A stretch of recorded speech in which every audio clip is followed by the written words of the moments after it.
तो दोस्तों that time I got reincarnated as slime का एपिसोड नंबर 12 आ चुका है। तो दोस्तों जिन्होंने पिछले एपिसोड नहीं देखे तो चैनल में जाके एक बार चेक कर लेना। तो ठीक है, अभी अपना लेटेस्ट चैप्टर शुरू करते हैं। तो शुरुआत में हम देखते हैं यहाँ पे ग्रानबेल को, जो कि यहाँ पे कहता है कि मारिया बेल अभी मर चुकी है। और वो कहता है कि ये इस वजह से हुआ है क्योंकि उसने यहाँ पे सारे जो ह्यूमंस है, मतलब ईस्ट और वेस्ट सारे, उनको मिलाने की कोशिश की और यहाँ पे वो एक डीमन लॉर्ड के अगेंस्ट खड़ी हुई थी। लेकिन उसके बाद वो कहता है कि अभी कोई भी रास्ता नहीं बचा यहाँ पे ह्यूमैनिटी को बचाने के लिए। और उसके बाद वो कहता है कि हमारी जो आखिरी उम्मीद है वो भी अभी जा चुकी है। लेकिन तभी वो जो आगे लड़की होती है बेड पे, उससे जब वो हाथ लगाता है तो उसके दिमाग में एक पुरानी याद आती है जो कि उसने ग्रानबेल से कही थी कि तुम्हारे पास खुद की एक उम्मीद है। तो भाई इस कैरेक्टर का नाम होता है मारिया, जो कि अभी तक हमको नहीं पता, मतलब आगे चल के हमको बताया जाएगा। लेकिन ये बहुत ही इंपॉर्टेंट कैरेक्टर होने वाला है एक आर्क के लिए। तो इसके बाद यहाँ पे ग्रानबेल को याद आती है और वो कहता है कि मुझे पता है तुम बिल्कुल सही कह रहे हो, लेकिन अभी मुझे भी नहीं पता कि मेरे पास कितना वक्त बचा है और मैं कितने टाइम जिंदा रहूंगा। और मेरे पास अभी थोड़ी उम्मीद बची है और मैं अपनी जो सारी होप है उसी चीज पे लगाने वाला हूँ। क्योंकि भाई यहाँ पे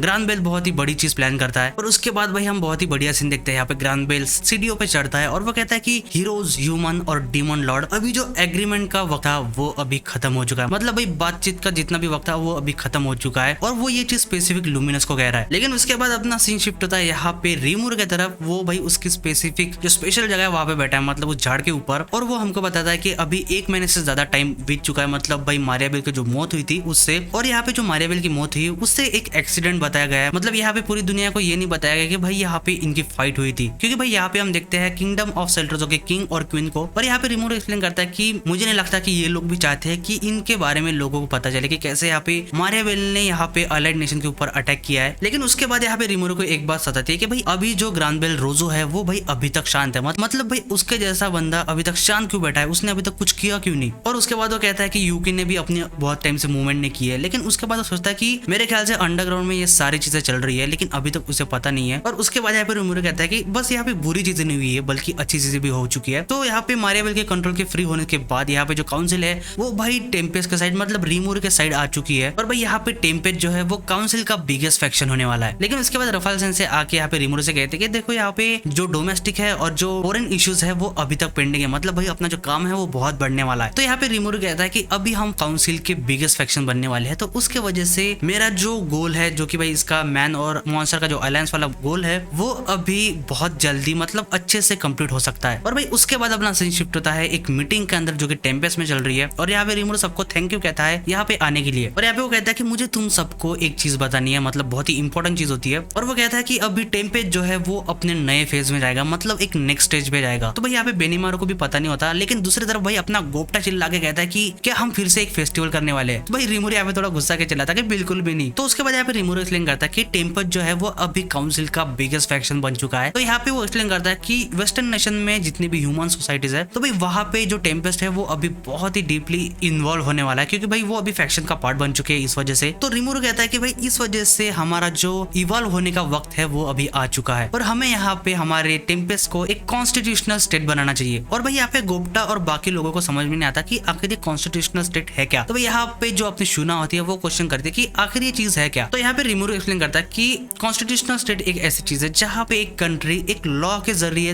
रन करेगी और इसके जो रूल्स है वो पूरे कंट्री के ऊपर अप्लाई होंगे। और वो रूल्स सिर्फ सारे लोगों के ऊपर नहीं बल्कि मेरे ऊपर भी अप्लाई होने वाले हैं। तो भाई ये सुन के यहाँ पे गोप्टा खड़ा जाता है कि इसका क्या मतलब है। तो भाई यहाँ पे बेनीमारू भी क्वेश्चन करता है अगर आप यहाँ पे रूल ब्रेक करते तो आपके साथ क्या होगा। तो यहाँ पे रिमूर कहता है कि मेरे ऊपर भी मुकदमा चला जाएगा और मुझे भी जज किया जाएगा लॉ के हिसाब से। और उसके बाद भाई यहाँ पे शुना कहते हैं कि मुझे नहीं लगता कि मैं इसे एक्सेप्ट कर पाऊंगी। तो भाई यहाँ पे शियोन भी कहते हैं कि क्या हमें इतनी चीजों को चेंज करना जरूरी है। तो भाई यहाँ पे रिमूर उनको कहता है कि थोड़ा शांत हो जाओ। और उसके बाद वो एक्सप्लेन करता है कि देखो यहाँ पे जो मॉन्स्टर्स है वो ह्यूमन से बहुत ज्यादा ताकतवर है। तो इस वजह से वो हमें बहुत ही एक बड़ा थ्रेट मानते हैं। तो अगर हम यहाँ पे उन्हें एक डेमोन्स्ट्रेशन देते हैं कि हम लोग भी रूल्स के हिसाब से और लॉ के हिसाब से चलते हैं तो उनके लिए ये बहुत ही आसान चीज हो जाएगी और वो सेफ भी महसूस करेंगे, क्योंकि हम लोग भी यहाँ पे जो ह्यूमन सोसाइटी जैसे चलती है हम भी वैसे ही चलेंगे। और उसके बाद यहाँ पे रिमूर कहता है कि ये सारी चीजें मेरे जो monster and man cooperated alliance है उसके लिए ये चीज बहुत ही इंपॉर्टेंट है। भाई उसके बाद यहाँ पे रिमूर एक्सप्लेन करता है कि ये चीज वो कैसे करने वाला है। और वो एक्सप्लेन करता है कि कॉन्स्टिट्यूशनल स्टेट बनने के लिए हमें 3 चीजों में सारी चीजें को डिवाइड करना पड़ेगा और उसमें से स्पेसिफिक जो अथॉरिटीज है वो उसकी बात कर रहा है। और वो इस चीज को सेपरेशन ऑफ पावर कहता है। और उसके बाद भाई हम यहाँ पे प्लान देखते हैं जो कि भाई यहाँ पे रिमूर सारी चीजें इन लोगों को एक्सप्लेन करता है। तो यहाँ पे रिमूर कहता है कि हम जो पावर है वो 3 पार्ट में डिवाइड करेंगे। पहली है भाई लेजिस्लेटिव ब्रांच, जो कि यहाँ पे जो लॉ बनाने हैं वो काम वो लोग करेंगे। और दूसरे जो एग्जीक्यूटिव ब्रांच है वो यहाँ पे ये चेक करेंगे क्या ये लॉ अच्छे से रन हो रहा है या नहीं। और जो आखिरी जुडिशियल ब्रांच है वो भाई यहाँ पे सब लोगों को जज करेंगी, मतलब जो क्राइम में हम देखते हैं कोर्ट के अंदर वो प्रोसीजर वहां पे होंगी। तो इस वजह से यहाँ पे रिमूरो ऐसा करता है कि एक के पास पूरी पावर देने से अच्छा है कि 3 लोगों में पावर दे दो, और वो भाई यहाँ पे एक दूसरे को कंट्रोल में भी रखेंगे, मतलब कोई एक सबसे ज्यादा ताकतवर ना हो जाए। और उसके बाद वो हमें एक्सप्लेन करता है कि यहाँ पे उसने पहले ही रीगढ़, रोगढ़ और रूगढ़ को, इन तीनों को भाई इनका जो हेड है वो बना दिया है, मतलब ये तीनों ये काम संभालेंगे अभी। तो ये एक्सप्लेन करने के बाद यहाँ पे रिमूरो सबसे क्वेश्चन करता है कि क्या तुम लोगों को मैंने अभी तक जो भी बताया क्या वो समझ में आ चुका है। तो भाई सबसे पहले चिल्ला के यहाँ पे शियोन कहते हैं कि मुझे बिल्कुल समझ में आ चुका है। तो यहाँ पे रिमूरो कहता है कि क्या तुम ये सच में कह रही हो। और भाई यहाँ पे वो जो मार्किंग कर रही थी, जो नोट कर रही थी, वो यहाँ पे रिमूरो को दिखाती है, और हम देखते हैं भाई इसने जो नोट किया है बस ड्राइंग निकाल के रखी है रिमूरो की, और कुछ भी नहीं। तो भाई यहाँ पे रिमूरो से गुस्से में कहता है कि तुम्हें सप्लीमेंट्री क्लासेस लेने की जरूरत है। तो भाई यहाँ पे शियोन ये सुन के तैयार भी हो जाती है। तो भाई ये सुनने की वजह से रिमूरो सोचता है कि शायद उसे पता ही नहीं कि आखिर वो किस बारे में बात कर रही है। लेकिन उसके बाद वो ये भी सोचता है कि उसने भी अभी अभी रीगढ़ के साथ मिलकर ये सारी चीजों को डिस्कस किया है, तो बाकी लोगों के लिए समझना बहुत ही मुश्किल होगा। तो यहाँ पे उसके बाद रिमूरो एक्सप्लेन करता है कि ये जो एग्जीक्यूटिव ब्रांच है उनके पास एक पब्लिक प्रोसिक्यूटर ऑफिस भी होगा, जो कि भाई अभी वो जल्दी ही बनाएंगे, और उसके बाद जुडिशियल के लिए भाई एक कोर्ट हाउस भी बनाया जाएगा। लेकिन यहाँ पे रिमूरो कहता है कि मुझे इसमें दिक्कत आ रही है कि आखिर इन दोनों जो हाउसेस अभी वो बना रहे हैं, तो भाई इन दोनों चीजों को चलाएगा कौन। तो यहाँ पे शुना क्वेश्चन करती है कि क्या इसमें कोई दिक्कत है। तो यहाँ पे रिमूरो एक्सप्लेन करता है कि यहाँ पे जो अटॉर्नी जनरल है वो भाई यहाँ पे जो भी लॉ ब्रेक करेगा उनको संभालेगा, लेकिन दूसरी तरफ वो जो चीफ जस्टिस है वो भाई उनको जज करेगा, मतलब उनका जो क्राइम है और उन्हें जो सजा देनी है उनका काम ये लोग करेंगे। लेकिन यहाँ पे रिमूरो उसके बाद कहता है कि ये जॉब बहुत ही खतरनाक है, क्योंकि इनके वजह से लोग बहुत ही रिसेंट करेंगे इन दोनों जो भी पोजीशन में ये दोनों लोग रहेंगे उनको। क्योंकि वो एक्सप्लेन करता है कि अगर किसी ने, मतलब कोई गॉब्लिन है और किसी स्ट्रॉन्ग अपोनेंट को, किसी स्ट्रॉन्ग मॉन्स्टर को उसने भाई गिल्टी दे दिया कि भाई तू नहीं कांड करा है और तुझे क्राइम की सजा मिलेगी, क्योंकि भाई अगर वो ज्यादा ताकतवर है तो वो उस पे ही अटैक कर देगा, क्योंकि मॉन्स्टर में चलता है सर्वाइवल ऑफ द फिटेस्ट का रूल। तो इस वजह से भाई ये दोनों पोजीशन जो है ये बहुत ही स्ट्रॉन्ग इंडिविजुअल होने चाहिए। तो यहाँ पे अपना जो रीगढ़ है वो एक्सप्लेन करता है कि ऑफिस के अंदर जितने भी लोग काम कर रहे हैं वो सारे के सारे वीकर रेसेस है, और भाई जो स्ट्रॉन्ग फोर्सेस है, मतलब स्ट्रॉन्ग मॉन्स्टर, वो भाई ऐसे काम में इतना एक्सेल नहीं करते, मतलब वो इतने बढ़िया नहीं है। तो भाई यहाँ पे रिमूरो कहता है कि इसी वजह से ये चीज बहुत ही चैलेंजिंग है। लेकिन उसके बाद रिमूरो एक और चीज कहता है कि हमें एक और पोजीशन की जरूरत है, मतलब एक और बंदे की जरूरत है। तो यहाँ पे अपना जो आकुर होता है वो क्वेश्चन करता है कि और क्या चाहिए हमें। तो यहाँ पे रिमूरो एक्सप्लेन करता है कि हमें एक मिलिट्री अटैची भी चाहिए जो कि भाई काउंसिल के अंदर जा सके। तो यहाँ पे सारे लोग क्वेश्चन करते हैं कि यहाँ पे आखिर जो मिलिट्री अटैची है आखिर ये है क्या। तो यहाँ पे रिमूरो एक्सप्लेन करता है कि एक ऐसा बंदा जो कि भाई मेरी जगह काउंसिल को समन कर सके और वहाँ की सारी चीजों को हैंडल कर सके। तो भाई यहाँ पे रिमूरो सोचता है कि किसे भेजना चाहिए, और वो सारे लोगों की तरफ देखता है। लेकिन उसी दौरान वो ये भी कहता है कि वहाँ पे जो बंदा जाएगा वो भाई स्मार्ट भी होना चाहिए, और उसकी सोशल स्किल वो भी बहुत ही बढ़िया होनी चाहिए, क्योंकि उसको पूरी काउंसिल को भी हैंडल करना है, और उनके अंदर भाई एक करिश्मा भी होना चाहिए, क्योंकि वो यहाँ पे लीड कर रहा है और लोगों को सारी चीजें एक्सप्लेन भी कर रहा है, और दूसरी तरफ उनके पास फाइट करने की एबिलिटी भी होनी चाहिए। तो यहाँ पे शुना भी क्वेश्चन में पड़ जाती है कि भाई आखिर ऐसा कौन सा बंदा कि जिसके पास ये सारी चीजें अवेलेबल हो, मतलब ये सारी चीजें कर पाए। तो रिमूरो थोड़ी देर सोचता है और उसके दिमाग में आता है भाई अपना डियाब्लो। तो भाई यहाँ पे बेनीमारू और बाकी सबके सब लोग बिल्कुल खुश हो जाते हैं, क्योंकि उनको सबको पता है भाई डियाब्लो ये काम आराम से कर सकता है, क्योंकि भाई बंदे में कमी नहीं है, सब चीज कर सकता है वो। तो भाई यहाँ पे शियोन का कुछ अलग ही झमेला चलता है, क्योंकि वो कहते हैं कि अगर हम उस पेस्ट को बाहर फेंक दे, मतलब भाई उसको उधर भेज दे, तो तब इसका जो फर्स्ट सेक्रेटरी का रोल है भाई वो बहुत ही इंपॉर्टेंट हो जाएगा, क्योंकि सेकंड नंबर का बंदा चला जाएगा तो यही अकेली इंपॉर्टेंट बचेगी। इस वजह से वो ऐसा कहती है। लेकिन तभी उसके बाद अपना सीन शिफ्ट होता है और हम देखते हैं भाई रिमूरो बाउंस अप करके जा रहा है कहीं पे, और वो सोचता है कि अगर मैं यहाँ पे डियाब्लो को ये काम देता हूँ तो मुझे नहीं लगता कि उसे पसंद आएगा, क्योंकि उसने ये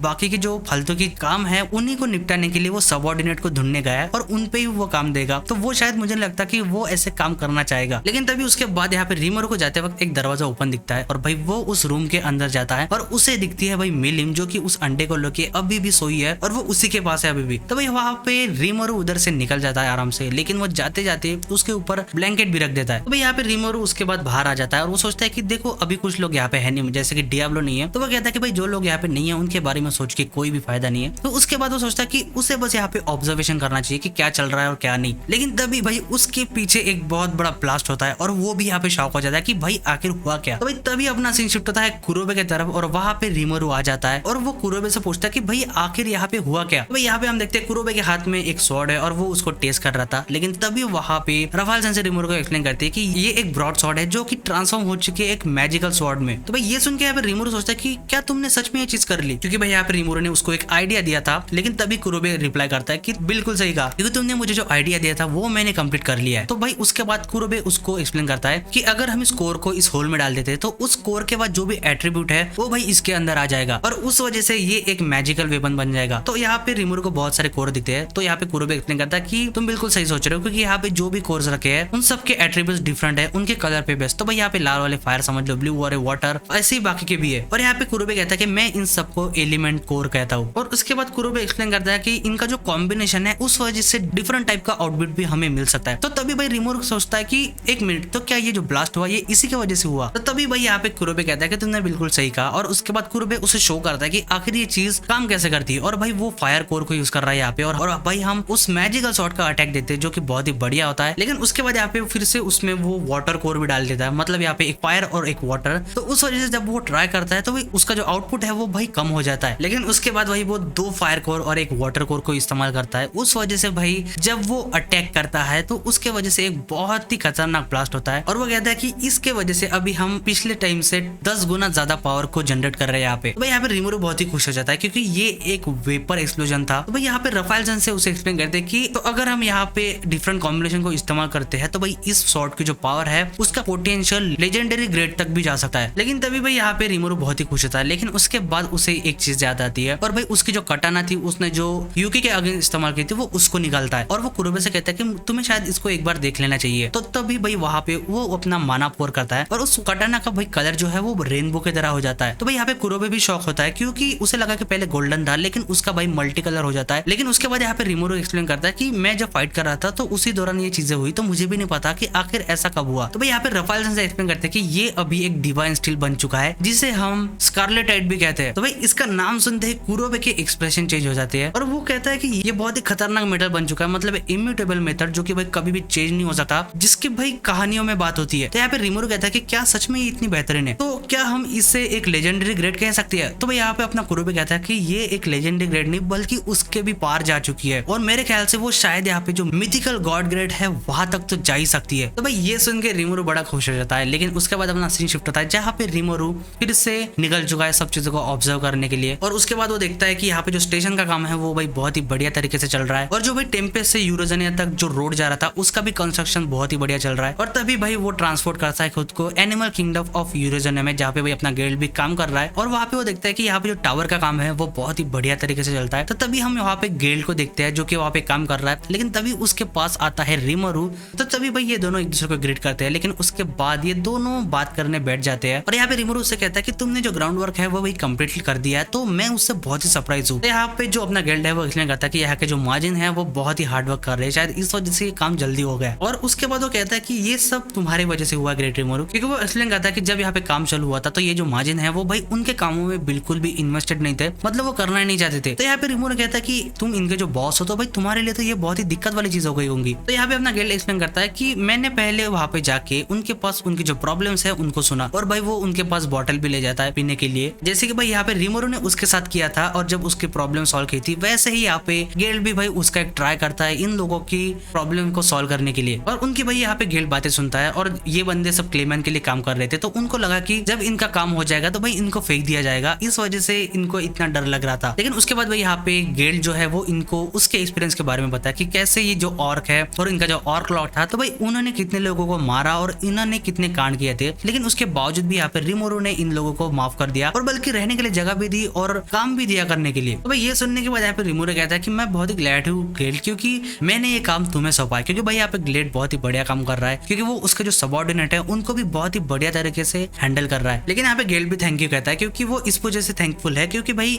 रिमोरू ने ये चांस उसे दिया ये काम करने के लिए। लेकिन तभी वहाँ का जो वर्कर होता है वो भाई गिल्ड को आवाज देता है क्योंकि वहाँ का एक जो कंस्ट्रक्शन का काम है वो भाई कंप्लीट हो चुका है और वो उसे चेक करने के लिए बुलाता है। तो तभी वो यहाँ से गिल्ड भी निकल जाता है और तभी यहाँ पे रिमोरू सोचता है कि उसे शायद जो बाकी की जगह कंस्ट्रक्शन चल रहा है तो वहाँ पे भी चेक करना चाहिए। तो उसके बाद वो देखता है जो थालियन की तरफ जो रास्ता जा रहा है भाई उसका जो कंस्ट्रक्शन है वो उसको चेक करता है और दूसरी तरफ जो इंग्रेशिया की तरफ जो कंस्ट्रक्शन हो रहा है उधर भी जाके वो चेक करता है। और वो एक्सप्लेन करता है कि जैसे जैसे यहाँ पे लोग जो है वो बढ़ते जाते हैं, मतलब खुद को ग्रो करते हैं, तो भाई उस वजह से टेक्नोलॉजी भी एडवांस करती है और उस वजह से भाई जो भी सामान है जो भी गुड्स है वो भाई डिस्ट्रीब्यूट होता है सारी कंट्रीज में और उस वजह से सारे लोग बहुत ही बढ़िया तरीके से अपनी लाइफ जी सकते हैं। और उसके बाद हम रास्ता देखते हैं डॉर्गन की तरफ का और वहां पे भी वो कहता है कि अभी जो टेम्पेस्ट है वो भाई सेंटर में आ चुका है और भाई टेम्पेस्ट से ही सारे रास्ते इन सब डायरेक्शन में जा रहे हैं, मतलब यहाँ पे टेम्पेस्ट का जो रिलेशन है वो बहुत ही इंपॉर्टेंट होने वाला है इन सारे नेशंस के लिए। तो उसके बाद भाई अपना सीन शिफ्ट होता है किंगडम ऑफ फनलेस के अंदर और वहां पे हम देखते हैं योम और म्यूरान को और यहाँ पे म्यूरान थैंक यू कहती है रिमोरू को कि बहुत ही बढ़िया हुआ कि आप यहाँ पे हमको विजिट करने के लिए आए। तो भाई यहाँ पे पे रिमोरू कहता है कि मैं इन सारी प्रोग्रेस जो भी चल रही है तो मैं उनको चेक ही कर रहा था, तो मुझे लगा मुझे यहाँ पे आके विजिट करना ही चाहिए क्योंकि यहाँ पे भी जो कंस्ट्रक्शन चल रहा है उसको भी मुझे चेक करना था। तो यहाँ पे रिमोरू क्वेश्चन करता है कि यहाँ का काम कैसे चल रहा है। तो यहाँ पे म्यूरन एक्सप्लेन करता है कि बहुत ही बढ़िया चल रहा है और यहाँ पे जो हमारे नेशन का इंटरेस्ट है उस हिसाब से लोग भी बहुत ही बढ़िया तरीके से काम कर रहे हैं। तो भाई यहाँ पे यूएम बहुत ही खुश होता है और वो कहता है कि ये बहुत ही अमेजिंग है क्योंकि मेरे लिए कुछ भी काम नहीं छोड़ रही है। और यहाँ पे रिमोरू उसे कहता है कि भाई तुम अपनी जो प्रैक्टिस है किंग बनने की, तुम्हारी जो स्टडीज है तुम वो तो ठीक से कर रहे हो। तो यहाँ पे यूएम कहता है कि मेरे जो टीचर है वो बहुत ही स्ट्रिक्ट है, तो उस वजह से मेरी पढ़ाई बहुत ही बेहतरीन तरीके चल रही है। लेकिन उसके बाद वो रिमोरू से कहता है कि भाई मैं तुझे बहुत ही एनवी करता हूँ, मतलब तुम अकेले ही कहीं पे भी जा सकते हो और घूम सकते हो, मतलब मैं यहाँ पे फंस चुका हूँ। और उसके बाद वो कहता है कि जैसे ही एडगर यहाँ पे बड़ा हो जाता है तो मैं भाई इस झमेले से बाहर निकलने वाला हूँ। तो भाई यहाँ पे जो एडगर होता है वो कहता है कि योर मैजेस्टी आपको ऐसी बातें नहीं करनी चाहिए क्योंकि अभी जो क्वीन मुरान है उनको अभी बच्चा भी होने वाला है, तो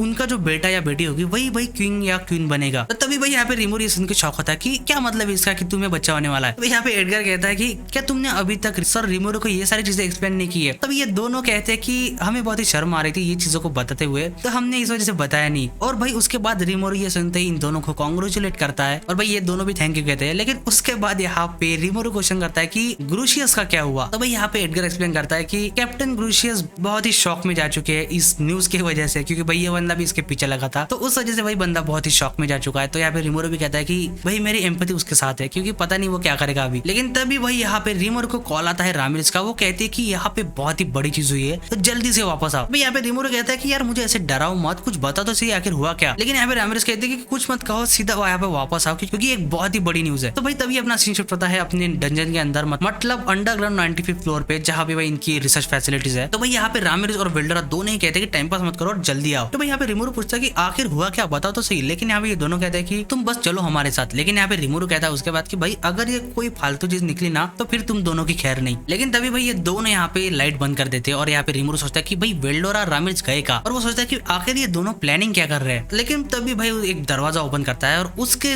आंखों के सामने एक बहुत बड़ी रोशनी आती है और हम देखते हैं कि भाई ये एक मैजिक ट्रेन है जो कि इन लोगों ने बना लिया है और यहाँ पे रिमोरू उसे ही देखता है। तो भाई यहाँ पे रिमोरू उस मैजिक ट्रेन को देखते रहता है। लेकिन उसके बाद वो कहता है कि क्या मतलब है आखिर इसका। तो भाई यहाँ पे रामिरेज और वेल्डरा उससे कहते हैं कि बिल्कुल ये अभी कंप्लीट हो चुकी है, जो कि भाई इसका प्रोटोटाइप है और इसका नाम है मैजिक ट्रेन मॉडल 0। लेकिन यहाँ पे रिमोरू क्वेश्चन करता है कि भाई आखिर तुम लोगों ने इसको कंप्लीट कैसे किया। तो भाई यहाँ पे वेल्डरा आके कहता है कि तुम सच में सरप्राइज हो चुके हैं यहाँ पे रिमोरू। लेकिन तभी भाई यहाँ पे रिमोरू भागते हुए जाता है उस मैजिक ट्रेन की तरफ और उसको चेक करता है। तो उसे चेक करने के बाद वो कहता है कि आखिर ये चल कैसे रही है, क्योंकि यहाँ पे जो पावर रिएक्टर है वो है ही नहीं। तो यहाँ पे अपने रफाल सेंस से एक्सप्लेन करते हैं कि यहाँ पे जो मैजिक ट्रेन है उसके अंदर जो एलिमेंटल कोर है वही उसके पावर सोर्स जैसा काम कर रहा है। तो यहाँ पे रिमोरू कहता है कि क्या मतलब एलिमेंटल कोर। तो तभी भाई हम वेस्टा को देखते हैं और वो ये बात सुन लेता है और वो कहता है कि सर रिमोरू आपने बिल्कुल सही पहचान लिया। लेकिन यहाँ पे रिमोरू कहता है कि देखो मैंने पहचान तो लिया इस चीज को, लेकिन ये इतनी आसान बात नहीं है कि इसको कंप्लीट करना। तो भाई यहाँ पे हम देखते हैं काइजिन को और वो कहता है कि हमको भी स्टार्टिंग में ऐसे ही लगा था कि ये बहुत ही इम्पॉसिबल चीज है। लेकिन यहाँ पे रामिरेज आगे कहते हैं कि ये हम इस वजह से कर पाए क्योंकि हमने मेरा जो एलिमेंटल कोलोसस है उसको देखा। और यहाँ पे वेस्टा एक्सप्लेन करता है कि लेडी रामिरेज का जो एलिमेंटल कोलोसस है और उसका जो पावर रिएक्टर है वो बिल्कुल थ्योरेटिकली जो एलिमेंटल कोर है उसके ही जैसा काम करता है। तो यहाँ पे काइजिन एक्सप्लेन करता है कि हमने तुम्हारा जो मास्टर कोर है जो कि भाई उन्होंने खेलते वक्त बनाया था, भाई उन्होंने इसी चीज को एनालाइज किया है और उसी के ऊपर इनका जो एलिमेंटल कोर है जो कि इनका पावर रिएक्टर भी है वही उन्होंने उसके ऊपर बनाया है। तो भाई यहाँ पे रिमोरू कहता है कि तुमने ये चीज बहुत ही कम समय में कंप्लीट कर दी है। तो भाई ये सुनकर वेल्डोरा कहता है कि तुम्हें शायद भूलना नहीं चाहिए कि आखिर मैंने यहाँ पे कितना काम किया है। तो भाई यहाँ पे रिमोरू कहता है कि आखिर इसमें वेल्डोरा का क्या काम था। तो भाई यहाँ पे वेस्टा एक्सप्लेन करता है कि इन चीजों को चलाने के लिए हमें बहुत सारी जो फायर पावर है वो चाहिए थी। तो वहां पे सर वेल्डोरा ने यहाँ पे एक सैलेमेंडर को समन किया था और यहाँ पे वेल्डोरा कहता है कि अगर मैं ऐसा नहीं करता और मैं यहाँ पे नहीं होता तो भाई ये ट्रेन कभी चलती ही नहीं। मतलब भाई ने फिर से अपने जो झंडे गाड़ने हैं वो शुरू कर दिए और भाई ये सुन के सब लोग तालियां बजाते हैं यहाँ पे वेल्डोरा के लिए और यहाँ पे रिमोरू को कोई फर्क नहीं पड़ता। लेकिन उसके बाद यहाँ पे हम काइजिन को देखते हैं और वो कहता है कि यहाँ पे जो फायर स्पिरिट को यहाँ पे समन किया है वो इनफ नहीं था इन चीजों को काम करने के लिए, क्योंकि यहाँ पे जो ऑटोमेटिक पावर कंट्रोल की चीज है उसको भी बनाना था और वो भी बढ़िया तरीके से काम करनी चाहिए। लेकिन हमारी जो स्पिरिट इंजीनियरिंग है वो भाई आखिरी में जीत ही गई। तो यहाँ पे रिमोरू सुनता है कि एक मिनट क्या तुम पावर कंट्रोल की बात कर रहे हो। तो भाई तभी जाता है रिमोरू उस ट्रेन के अंदर और देखता है कि वहाँ पे बहुत सारे मीटर्स लगे हुए हैं जो कि प्रेशर मीटर होते हैं और वो कहता है कि यहाँ पे जो बॉयलर का जो प्रेशर है वो बिल्कुल स्टेबल हो चुका है। तो भाई ये सुन के यहाँ पे जो वेस्टा होता है और वो कहता है कि क्या मुझे यहाँ पे खुश होना चाहिए या दुखी होना चाहिए, क्योंकि वो कहता है कि इन एलिमेंटल कोड को वो उसके मैजिक सोल्जर के अंदर इस्तेमाल करना चाहता था। लेकिन हमने भाई स्टोरी सुनी थी कि भाई वहां पे ब्लास्ट हो चुका था इसी की गलती की वजह से और उस वजह से वो सोचता है कि मुझे लगा नहीं था मैं इस चीज को इतने जल्दी कंप्लीट कर लूंगा। तो यहाँ पे काइजिन एक्सप्लेन करता है कि उसी चीज की वजह से हम इसको कंप्लीट कर पाए, क्योंकि अगर वो पहला एक्सपेरिमेंट नहीं करते तो भाई वो इतना एडवांस में नहीं जाते यहाँ पे, क्योंकि यहाँ पे काइजिन कहता है कि हम थ्योरी में लैक नहीं कर रहे थे, बल्कि ये जो अपराइट सारी चीजें थी उनके ऊपर वो लैक कर रहे थे। तो उसके बाद भाई यहाँ पे रिमोरो आता है और वो कहता है कि क्या तुमने इन सारी चीजों का वेरिफिकेशन शुरू कर दिया है। तो वहाँ पे आती है भाई ट्रेनी और वो कहते हैं कि वेरिफिकेशन का काम हम सब कर लेंगे। और वो यहाँ पे बाकी के एल्स कहते हैं कि जो एनवायरमेंटल एक्सपेरिमेंटेशन है वो तुम हम पे छोड़ दो, क्योंकि हम इसमें एक्सपर्ट है। तो यहाँ पे रिमोरो सोचता है कि ये लोग मैजिक साइंस ऑफ थैलियन से, मतलब भाई वो थैलियन से बिलोंग करते, तो भाई इनका जो नॉलेज है इस चीज में वो बहुत ही ज्यादा होगा। तो यहाँ पे एक बंदा आता है और वो नाचना शुरू कर देता है रिमोरो के साइड में और वो कहता है कि हमने पहले डेटा को एग्रीगेट और एनालिसिस कर दिया है। तो यहाँ पे रिमोरो कहता है कि आखिर ये बंदा कौन है। तो भाई यहाँ पे ट्रेनिंग एक्सप्लेन करते हैं कि ये वैम्पायर ओवरकमर्स है। और भाई ये बंदा कहता है कि मैं बहुत ही खुश हूँ क्योंकि हमारे जो फिजिकल इंजीनियरिंग है वो यहाँ पे बहुत ही काम में आ चुकी है। तो यहाँ पे रिमोरो उसे देख के सोचता है कि भाई ये बंदा सच में यूनिक ही है। तो भाई यहाँ पे वेल्डोरा कहता है कि अभी सारी चीजें कंप्लीट हो चुकी है, मतलब यहाँ पे जो रेल रोड है भाई उसको बिछाना बाकी है, बाकी इनका जो प्रोटोटाइप है वो कंप्लीट हो चुका है। तो यहाँ पे रिमोरो सोचता है कि इन सारे लोगों के एडिशन के थ्रू ही ये चीज पॉसिबल हो पाई है कि भाई सब लोग यहाँ पे जितने भी साइंटिस्ट है वो बहुत अलग अलग जगह से है, कोई भाई द्वारकान से है, कोई भी थालियन से है, कोई लुमिनस के साइड से है। तो मतलब यहाँ पे इन सब के एक कॉम्बिनेशन की वजह से ये चीज हो पाई है। तभी भाई रामिरेज इसको ऑन कर देती है। लेकिन तभी भाई यहाँ पे काइजिन आता है, वो कहता है कि बॉस हमने यहाँ पे जो प्रोटोटाइप है वो कंप्लीट कर लिया है, तो हम सब ने सोचा था कि यहाँ पे हमें पार्टी तो मिलनी चाहिए। तो भाई यहाँ पे रिमोरा कहता है कि बिल्कुल होनी चाहिए और भाई आज ही रात हम बहुत ही बढ़िया पार्टी करेंगे। और तभी हम देखते हैं भाई पार्टी का सीन जहाँ पे ये सारे लोग आ चुके हैं, मतलब यहाँ पे जो साइंटिस्ट थे वो सबके सब पार्टी कर रहे हैं। और यहाँ पे हम अपने सारे एग्जीक्यूटिव्स को भी देखते हैं। और उसके बाद यहाँ पे हाकुरो ने अपनी शॉप भी ओपन कर ली है, लेकिन दूसरी तरफ सोए के पीछे फिर से लड़कियां लग चुकी है। और यहाँ पे हम इन बच्चों को भी देखते हैं, वो भी वही आ चुके हैं पार्टी को एंजॉय करने के लिए। मतलब यहाँ पे तो आधे लोग शराब पी के भाई टून हो रखे हैं, लेकिन उसके बाद ये बहुत ही बढ़िया फायरवर्क भी देखते हैं। लेकिन तभी भाई वहां पे आती है मिलिम और वो चिल्लाते कि ये अंडा अभी फूटने वाला है, क्योंकि भाई उसका हैचिंग पीरियड अभी हो चुका है और वो फूटने ही वाला होता है। और उसे वहां पे समझ नहीं आता कि आखिर उसे करना क्या चाहिए। और यहाँ पे तभी ये चीज शुना सुनती है और वो कपड़े लेने के लिए जाती है भाई उसको पकड़ने के लिए। और तभी हम देखते हैं कि भाई वो अंडा कंप्लीटली अभी फूट चुका है और उसके अंदर से एक छोटा ड्रैगन निकलता है। और भाई ये सीन देख के यहाँ पे मिलिम बहुत ही खुश हो जाती है और बहुत ही इमोशनल भी होती है। और उसके बाद भाई ये छोटा ड्रैगन उसके सामने आता है और वो दोनों एक दूसरे का हक कर लेते हैं। और यहाँ पे मिलिम उसे कहती है गाया, जो कि भाई उसने उसे नाम दिया था। और यहाँ पे ये सीन देख के भाई सब लोग बहुत ही खुश हो जाते हैं। लेकिन उसके बाद मिलिम इन सबसे इंट्रोड्यूस करवाते हैं कि ये है मेरा फ्रेंड गाया। और भाई यहाँ पे रिमोरो उसका स्वागत करता है कि स्वागत है भाई तुम्हारा टेम्पेस्ट के अंदर। और दोस्तों इसी के साथ ये एपिसोड भी खत्म होता है और यहाँ पे सीजन 4 का जो कोर 1 है वो भी कंप्लीट हो चुका है। मतलब इसके आगे की स्टोरी भाई बहुत ही बढ़िया हम देखने वाले हैं। तो अगर दोस्तों आपको ये वीडियो पसंद आता है तो वीडियो को लाइक और चैनल को सब्सक्राइब जरूर करना और भाई वीडियो को हाइप अप भी कर देना। तो मिलते हैं दोस्तों अगली वीडियो में।